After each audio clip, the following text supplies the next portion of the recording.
Hello students, welcome to Swami Vivekananda Institute. So in this video we will discuss some chelating agents. इससे पहले वाली video में हमने already care on maintenance के बारे में पढ़ा था कि कौन कौन से स्टेप्स यहाँ पर जनरली इंक्लूड होते हैं। आज वाली वीडियो हम चिलेटिंग एजेंट्स के बारे में पढ़ेंगे कि चिलेटिंग एजेंट्स क्या होते हैं।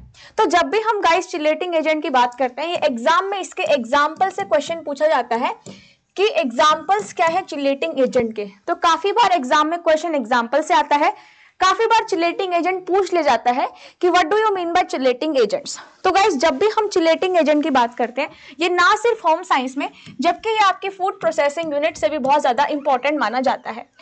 जो चिलेटिंग एजेंट्स है हम उनको फूड में भी उसी तरीके से डालते हैं, ठीक है, जिस तरीके से हम इन चिलेटिंग एजेंट्स का यूज करते हैं for the washing of clothes. तो गाइस जब भी हम चिलेटिंग एजेंट की बात करते हैं तो सबसे पहले चिलेटिंग एजेंट का मतलब क्या होता है। देखो नाम से पता चल रहा है चिलेटिंग। चिलेटिंग का मतलब क्या होता है, चिलेट करना, ठीक है। मतलब जो मेटल आयंस होता है, अगर मैं फूड की बात करूं तो जब हम फूड में चिलेटिंग एजेंट्स डालते हैं तो ये मेटल आयन को ऐसे बाइंड करके रख लेता है, राइट। तो यहाँ पर अगर हम चिलेटिंग एजेंट को डिफाइन करें तो चिलेटिंग एजेंट एग्जैक्टली क्या होता है। तो गाइस चिलेटिंग एजेंट क्या होता है, ये कुछ कॉम्प्लेक्स केमिकल्स होते हैं जो कि इसमें किस में इंक्लूड किए जाते हैं, लिक्विड डिटर्जेंट में इंक्लूड किए जाते हैं ताकि ये कैल्शियम आयन को बाइंड अप कर ले। फूड में क्या होता है, फूड में अगर मैं किसी मेटल आयन की बात करूं तो फूड में अगर मेटल आयन चला गया तो फूड में क्या हो जाएगी, टॉक्सिसिटी हो जाएगी। उस टॉक्सिसिटी को खत्म करने के लिए ये चिलेटिंग एजेंट क्या करते हैं, ये मेटल आयंस के साथ बाइंड अप हो जाते हैं।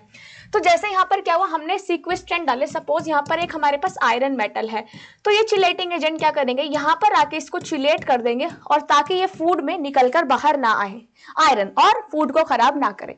Similarly in case of this textile industry, यहाँ पर भी हम चिलेटिंग एजेंट में क्या करते हैं, ऐसे सीक्वेस्ट्रेंट्स, ऐसे केमिकल्स का यूज करते हैं जो कि क्या करता है, कैल्शियम आयन को चिलेट कर लेता है, ठीक है। इसमें हम सोडियम कार्बोनेट या मेटासिलिकेट और कुछ ऐसे चिलेटिंग एजेंट भी डालते हैं जिनका सेम इफेक्ट रहता है, ट्राई पॉलीफॉस्फेटिक एलॉन, ठीक है। जो ट्राई पॉलीफॉस्फेटिक है ये हम जनरली लिक्विड डिटर्जेंट में यूज नहीं करते हैं क्योंकि ये एक एल्कलाइन सॉल्यूशन, जब हम डिटर्जेंट का एक एल्कलाइन सॉल्यूशन बनाते हैं उस एल्कलाइन सॉल्यूशन में ये ब्रेक डाउन हो जाता है।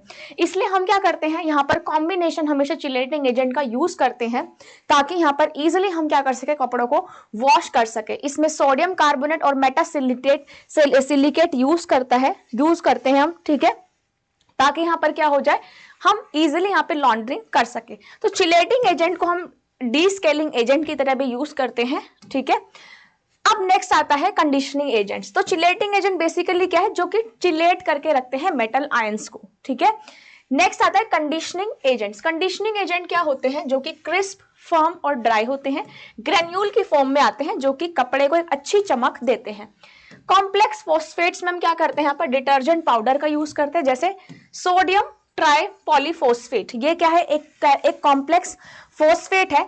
ये भी किसके लिए यूज होता है, ये भी हम ड्राई क्लीनिंग के पर्पस के लिए यूज करते हैं। एंजाइम्स, अब एंजाइम्स क्या होते हैं, एंजाइम होते हैं कॉम्प्लेक्स प्रोटीन्स, ठीक है। एंजाइम क्या होते हैं, they are the complex protein जो कि यहाँ पर ऑर्गेनिक सब्सटेंस को ब्रेक डाउन कर देते हैं, जैसे यहाँ पर ब्लड स्टेन है, ठीक है। तो इनको क्या करेंगे, इनको ब्रेक डाउन कर देते हैं क्या, कॉम्प्लेक्स प्रोटीन। एंजाइम क्या करते हैं, किसी भी रिएक्शन को, है ना, हम शुरू से पढ़ते हुए आ रहे कि एंजाइम क्या करता है, एंजाइम क्या करता है, किसी भी रिएक्शन को स्पीड अप करता है ना। ये क्या करता है, किसी भी रिएक्शन को स्पीड अप करता है।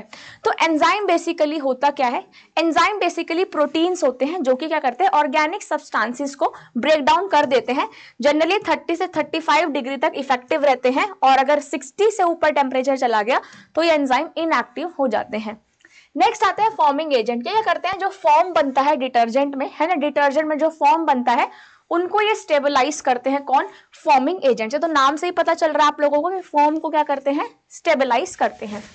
फॉर्मिंग किसके लिए यूज करते हैं हम, foaming can be use to indicate the surfactant activity. Surfactant activity को इंडिकेट करने के लिए हम यहाँ पर फॉर्मिंग यूज करते हैं। फॉर्म का लेवल किस पर डिपेंड करता है कि यहाँ पे कितना सरफेक्टेंट हमने यूज किया है। इसमें हम कौन सा फॉर्मिंग एजेंट यूज करते हैं, एल्केनोअमाइड्स, ठीक है। इसमें एल्केनोअमाइड्स यूज करते हैं जो कि कहां से निकलता है, that is derive from the coconut oil, और इस एल्केनोअमाइड को हम एज अ फॉर्मिंग एजेंट यहाँ पर यूज करते हैं। दूसरे जो यहाँ पर फॉर्मिंग एजेंट है वो स्टेबल होते हैं जो कि थिक फॉर्म प्रोड्यूस करते हैं, ठीक है। ये फॉर्म क्या करता है, it will stick to the non horizontal surface and the cleaning chemicals.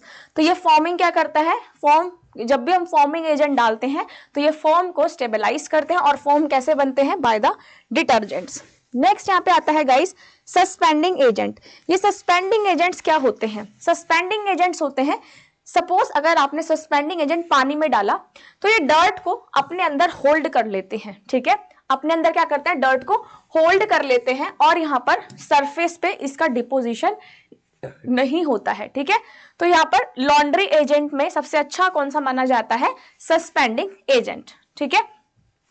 Suspending agent कौन सा, यहाँ पर कार्बोक्सी मिथाइल सेल्यूलोज, जिसको हम CMCs के नाम से जानते हैं, ठीक है। नेक्स्ट आता है यहाँ पे सीक्वेस्ट्रेंट एजेंट। सीक्वेस्ट्रेंट एजेंट को हम यहाँ पर चिलेटिंग एजेंट के नाम से भी जानते हैं, जो कि हमने ऑलरेडी डिस्कस कर लिया है। तो ये सीक्वेस्ट्रेंट एजेंट क्या करते हैं, ये भी क्या करते हैं, होल्ड कर लेते हैं, डर्ट को सस्पेंड कर लेते हैं अपने अंदर। और सबसे अच्छा सीक्वेस्ट्रेंट एजेंट कौन सा माना जाता है, सोडियम पॉलीफॉस्फेट, ठीक है। ये नाम जो है ना, सोडियम पॉलीफॉस्फेट हो गया, इसमें यहाँ पे कार्बोक्सिल मिथाइल सेल्यूलोज हो गया, ये सारे एजेंट के नाम पूछे जाते हैं। जैसे इसमें फॉर्मिंग एजेंट पूछ लिया, कौन सा फॉर्मिंग एजेंट है, एल्केनोमाइड, ठीक है। तो इस तरीके के जो क्वेश्चंस है वो एग्जाम में पूछ लिए जाते हैं। नेक्स्ट यहाँ पे सीक्वेस्ट्रेंट एजेंट हो गया। सीक्वेस्ट्रेंट क्या करेगा, डर्ट को होल्ड करके रखता है ताकि यहाँ पर क्या हो, इजीली प्रोसेस हो जाए क्लीनिंग की। नेक्स्ट यहाँ पर इनके पास एबिलिटी होती है कि वो लाइम सोल्ट्स में भी डिसॉल्व हो जाते हैं, और जब लाइम सोल्ट्स में डिसॉल्व हो जाते हैं तो ये क्या करता है, टेम्परेरी हार्डनेस वाटर में कॉज करता है। नेक्स्ट हम बात करते हैं सरफेस एक्टिव एजेंट, जिनको हम सर्फेक्टेंट्स बोलते हैं। ये सर्फेक्टेंट्स क्या होते हैं, ये कुछ केमिकल्स होते हैं, इनको जब भी हम पानी में डिसॉल्व करते हैं, ठीक है, जब भी हम इनको पानी में डिसॉल्व करते हैं तो हमारे पास एक मिसल फॉर्मेशन होता है। आप सभी ने कभी 10th क्लास की केमिस्ट्री में पढ़ा होगा कि मिसल फॉर्मेशन क्या होता है।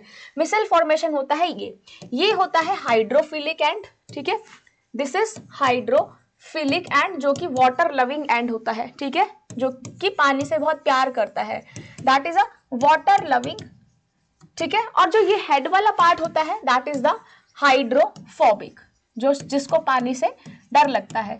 तो यहाँ पे देयर आर 2 एंड्स ऑफ मिसल, एक हाइड्रोफोबिक और एक हाइड्रोफिलिक। तो जब भी हम बात करते हैं यहाँ पर सर्फेक्टेंट एजेंट की, तो सर्फेक्टेंट एजेंट क्या करते हैं, ये कुछ ऐसे केमिकल्स होते हैं जिनको आप पानी में डालते हो तो एक हाइड्रोफिलिक एंड बनता है, और एक कौन सा बनता है, हाइड्रोफोबिक एंड। हाइड्रोफोबिक को हम क्या बोलते हैं, वाटर रिपेलिंग एंड भी बोलते हैं। ये उनके पास नेगेटिव और पॉजिटिव चार्ज यहाँ पर कैरी हो जाता है। सीक्वेस्ट्रिंग सरफेस से एक्टिव एजेंट क्या करते हैं, जिनको हम सर्फेक्टेंट बोलते हैं, ये उस पे ऐसे बाइंड अप हो जाता है, ठीक है, और क्या करता है, यहाँ पर क्लीनिंग प्रोसेस करता है। नेक्स्ट आते हैं वाटर सॉफ्टनर। वाटर सॉफ्टनर क्या होते हैं, जो कि जिसमें क्या होता है, जो कि इसमें जैसे कॉम्प्लेक्स फॉस्फेट से बने हुए होते हैं, सोडियम हेक्सामेटाफॉस्फेट है, ठीक है, ये सारे वाटर सॉफ्टनर्स होते हैं जो कि आप हार्ड वाटर में भी यूज कर सकते हो।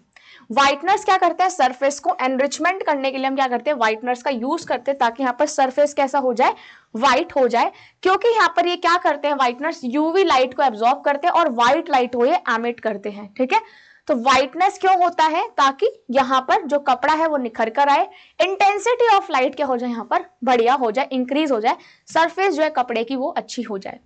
कुछ ऐसे लॉन्ड्रिंग एजेंट्स हैं, अगर हम एल्कलाई की बात करें तो एल्कलाई में कुछ ऐसे लॉन्ड्रिंग एजेंट्स हैं जिनका हम मैक्सिमम यहाँ पे यूटिलाइजेशन करते हैं। सबसे फर्स्ट यहाँ पर है वॉशिंग सोडा, कैल्शियम कार्बोनेट, ठीक है, sodium phosphate, sodium hydroxide, sodium metasilicate, borax and ammonium hydroxide, ये सारे कुछ ऐसे एल्कलाई एजेंट्स हैं। एल्कलाई का क्या यहाँ पर रोल होता है, ये एल्कलाई जो है ये कैल्शियम आयन के साथ कंबाइन हो जाता है हार्ड वाटर में और क्या बनाता है, एक वाटर सॉल्युबल साल्ट बनाता है। ऑल्सो जो ये एल्कलाई है वो क्या करते हैं, यहाँ पर एमल्सिफाइंग प्रॉपर्टीज को इंक्रीज करते हैं। नेक्स्ट आते हैं ब्लीचेस। ब्लीचेस क्या करते हैं, यहाँ पर कपड़े की कलर को एकदम ब्लीच आउट कर लेते हैं। अगर यहाँ पर कोई कलर्ड कपड़ा है और आपने ब्लीचिंग एजेंट डालते हो तो वो सारा कलर वॉश होकर कैसा निकलता है, एकदम व्हाइट कलर निकलता है। तो यहाँ पर इसमें क्या करते हैं, हम किसी भी कलर को अगर हमें रिमूव करना है तो हम इसमें ब्लीचिंग एजेंट्स का यूज करते हैं, ठीक है। तो इसमें हम चाहे ऑक्सीडाइजिंग एजेंट यूज करें या फिर रिडक्शन एजेंट भी यूज कर सकते हैं। अगर कोई लिक्विड फॉर्म में नहीं है तो हम इनको हॉट वाटर में डिसॉल्व करके बना सकते हैं, ठीक है। कौन कौन से ब्लीचिंग एजेंट यूज होते हैं, सोडियम परबोरेट और सोडियम हाइपोक्लोराइड, जिसको हम जेवेल वाटर के नाम से भी जानते हैं। तो जेवेल वाटर आपसे पूछे तो जेवेल वाटर क्या है, यहाँ पर सोडियम परबोरेट और सोडियम हाइपर क्लोराइड। ये मिला के क्या बनाता है, ये मिला के बनाता है आपका जेवल वाटर। नेक्स्ट आते हैं एंटीक्लोर्स। ये एंटीक्लोर क्या करते हैं, एंटीक्लोर हमेशा न्यूट्रलाइजेशन में मदद करते हैं, ठीक है। न्यूट्रलाइजेशन मतलब हमेशा ये क्लोरीन ब्लीच को क्या करते हैं, न्यूट्रलाइज कर देते हैं, और यहाँ पर पॉलिस्टर के लिए बहुत ही ज्यादा अच्छे माने जाते हैं। क्लोरीनेटेड ब्लीचेस होते हैं जिनको ये क्या छोड़ देते हैं, येलो कलर का यहाँ पर डिपॉजिट छोड़ देते हैं। मेनली क्लोरीन ब्लीच को क्या करते हैं, ये न्यूट्रलाइज करते हैं। नेक्स्ट है यहाँ पे सार, जिनको हम एसिड एजेंट के नाम से भी जानते हैं। ये क्या करते हैं, इन किसी भी, अब देखो एसिड है तो ये एल्कलाई को तो ये न्यूट्रलाइज करेंगे, है ना। तो जितने भी एसिड्स होते हैं वो क्या करते हैं, एल्कलाइन को न्यूट्रलाइज करते हैं, ठीक है, ताकि यहाँ पर पीएच जो है वो मेंटेन हो जाए। कुछ ऐसे सारे एजेंट्स हैं जैसे ऑक्सैलिक एसिड है, ठीक है, व्हाइट क्रिस्टल में आता है।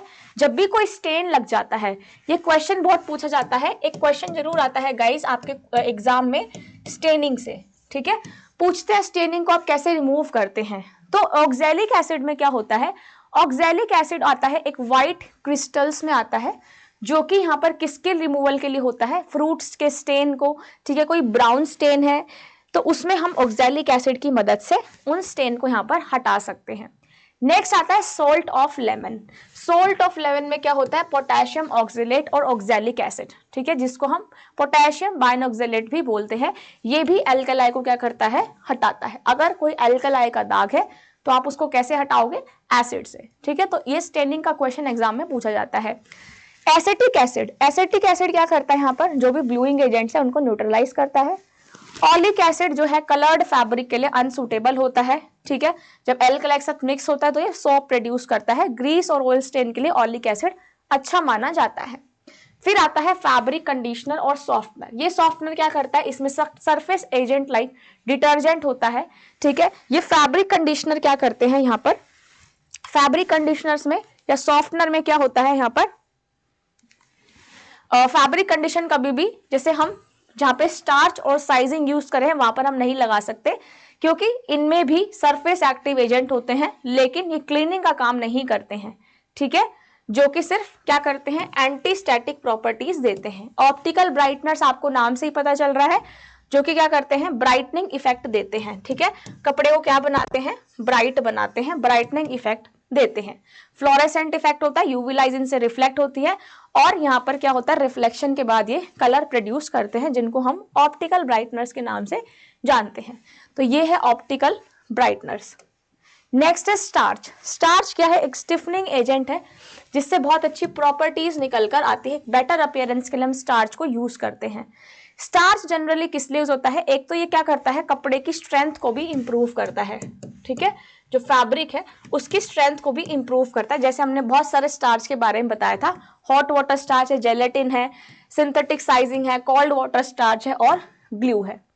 अब आप कैसे यहाँ पर कपड़े की स्टोरेज कर सकते हो, सबसे पहला वॉश एवरीथिंग, ठीक है, जो भी कपड़े हैं उनको क्या करना चाहिए, हमें वॉश करना चाहिए, क्योंकि अनवॉश क्लॉथ में क्या हो सकता है, मोल्ड हो सकता है, मिल्ड्यू हो सकता है, and beginning to smell if left long term. Mildew का मतलब क्या होता है, आपने देखा होगा ना, कपड़े पे व्हाइट सा फंगस लग जाता है ना, दैट इज अ मिल्ड्यू। जैसे मैं अगर ग्रेप्स की बात करूं या मैंगो की बात करूं तो उस पे लेयर पे व्हाइट सा पाउडर लगने लग जाता है, दैट इज अ मिल्ड्यू। तो इसमें क्या होता है, जो अनवॉश क्लोथ्स है उसमें मोल्ड, मिल्ड्यू या फिर वो स्मेल करने लग जाते हैं अगर हम उनको वॉश नहीं करते हैं तो। परफ्यूम्स, लोशन, ऑयल, ये सब जब स्वेटिंग होती है तो भी यहाँ पर कपड़े पे स्टेन चला जाता है, इसलिए हमें कपड़े को प्रॉपर वॉश करना चाहिए। सेकंड, प्लास्टिक बीन्स का यूज करना चाहिए। कार्डबोर्ड बॉक्सेस, प्लास्टिक बीन्स, इनमें हमें क्या करना चाहिए, कपड़ों को स्टोर करके रखना चाहिए। काफी बारी क्या होता है, जब भी आप प्लास्टिक बैग यूज करते हो तो वो मॉइस्चर ट्रैप करता है और कपड़े में यहाँ पर मोल्ड और मिल्ड्यू के चांसेस बढ़ जाते हैं, इसलिए इसमें ध्यान रखना चाहिए कि आप स्टोरेज टेक्निक कौन सा यूज कर रहे हो, ठीक है। प्लास्टिक बैग क्या होते हैं, मॉइस्चर को ट्रैप कर लेते हैं और मोल्ड और मिल्ड्यू उनमें बहुत ज्यादा ग्रो हो जाता है, ठीक है। कार्डबोर्ड बॉक्सेस को भी हम ज्यादा यूज नहीं करते हैं, वो भी क्या करता है, ह्यूमिडिटी और वाटर से डैमेज हो जाता है, ठीक है। प्लास्टिक बीन्स अच्छा होता है as comparison to the cardboard boxes, लेकिन अगर प्लास्टिक बैग को अगर आपने शट करके नहीं रखा, अच्छे से कवर करके नहीं रखा, तो मॉइस्चर आ जाता है और मॉइस्चर की वजह से प्लास्टिक बिन में मॉइस्चर आया और वो कपड़ों में चला जाता है, जिसकी वजह से कपड़े में स्मेल भी हो सकती है और might be there are chances for attacking the moulds and mildew. तो it should be always take care of this thing कि यहाँ पर हम कौन सा स्टोरेज टेक्निक यूज कर रहे हैं। बिन को कभी भी ओवर पैक्ड नहीं करना है क्योंकि एयर फ्लो नहीं होगा। Transparent bins you can use, but if storage area is expose to light, darker bin should be use to avoid fading of the fabrics. अगर आप धूप में कहीं रख रहे हो बिन्स के अंदर कपड़ों को, तो आपको ध्यान रखना है कि हमेशा डार्क कलर का यहाँ पर अगर बैग बीन आप यूज कर रहे हो तो ठीक है। तो यहाँ पे डार्कर बीन्स को यूज करना चाहिए ताकि कपड़ों का कलर ना उड़े, सनलाइट अगर उस बॉक्स पे आए, ठीक है। नेक्स्ट है create an inventory system. Inventory system का मतलब है कि सबसे पहले हम क्या करते हैं, कपड़ों को ऐसे नहीं कहीं भी रख देते हैं, है ना। हम हमेशा कोडिंग करके रखते हैं कि ब्लैक कलर कपड़ा इधर रख दिया, ब्लू इधर रख दिया। अलग अलग जब हम कोडिंग करते हैं या अलग अलग एक स्पेसिफिक कैटेगरीज में कपड़ों को रखते हैं, उसको हम बोलते हैं coloured coordinated inventory system. Labels, ठीक है, हम हर एक बॉक्स पे क्या होता है, लेबल होता है, जैसे something like mom's winter sweater, है ना। अलग अलग यहाँ पर हम क्या करते हैं, लेबल्स दे देते हैं। इन्वेंट्री लिस्ट में क्या आता है, ये बहुत एक ऑप्शन है, that is very much expensive. इसमें हम सारे आइटम्स लिख लेते हैं कि इस बॉक्स में कौन सा आइटम है, कौन सा क्लोथिंग आइटम है, ठीक है, जिसकी वजह से आप कंफ्यूज नहीं होते हो और इसमें वेस्ट भी ज्यादा टाइम नहीं होता है। वैक्यूम पैक कभी भी नहीं करना है कपड़ों को, क्योंकि वैक्यूम पैक से क्या होगा, यहाँ पर रिंकल्स और क्रीजिंग पड़ने के चांसेस ज्यादा होते हैं, ठीक है। और मेन थिंग क्या है, नेचुरल फाइबर क्या होते हैं, उनको दे नीड टू ब्रेथ, ठीक है। अगर एयर चली गई तो फिर क्या होगा, वो कपड़े खराब होने के चांसेस बहुत ज्यादा रहते हैं। नेक्स्ट आता है यहाँ पे keeps bug out. Keep bugs out में जैसे आपके मोथ बोल से हम उसमें डालते हैं ना, आपने देखा होगा व्हाइट से जो हम कपड़ों में गोलियां डाल देते हैं ताकि वहां पे कपड़े खराब ना हो, ठीक है। तो इसमें आप मोथ बोल्स, सदार चिप्स, ये सब भी यूज कर सकते हो। तो डिपेंड करता है कि आपकी स्टोरेज कंडीशन भी कैसी है। अगर स्टोरेज कंडीशन अच्छी है तो आप प्रॉपर्ली कपड़ों को स्टोर कर पाओगे। ड्राई, डार्क और कूल प्लेस में यहाँ पर आप कपड़ों को स्टोर कर सकते हो। अगर इन्वायरमेंट में बहुत ज्यादा लाइट है तो लाइट से क्या होगा, फेडिंग हो जाएगा, ठीक है। इसलिए यहाँ पर ये सारी चीजें बहुत ज्यादा इंपॉर्टेंट है। वार्डरोब बॉक्स आपको यूज करना है, ठीक है, ताकि कपड़े खराब ना हो आपके। रिफोल्ड करते रहना है उसको, ठीक है, ऐसे कपड़ों को नहीं डालना है, जिससे क्या होगा, क्रीजिंग नहीं होगा। तो ये सारी चीजें जो है एग्जाम में पूछी जाती है, जहां पे आपको ये सारी चीजों का एक बार ध्यान रखना है कि कैसी कैसी चीजें एग्जाम में पूछी जा रही है। इससे जितने भी क्वेश्चन होंगे वो मैं आपको करा दूंगी। सो मिलते हैं नेक्स्ट वीडियो में एक नए टॉपिक के साथ, जो कि होगा फैशन थ्योरीज पे। एग्जाम पर्पस के लिए बहुत ज्यादा वो इंपॉर्टेंट टॉपिक है। तो गाइज मिलते हैं आपसे नेक्स्ट वीडियो में। इसी तरीके से आप पढ़ते रहिए, हमारे साथ जुड़े रहिए, चैनल को सब्सक्राइब कीजिए और वीडियो को मैक्सिमम लाइक और शेयर जरूर कीजिए। Thank you so much, bye and take care everyone.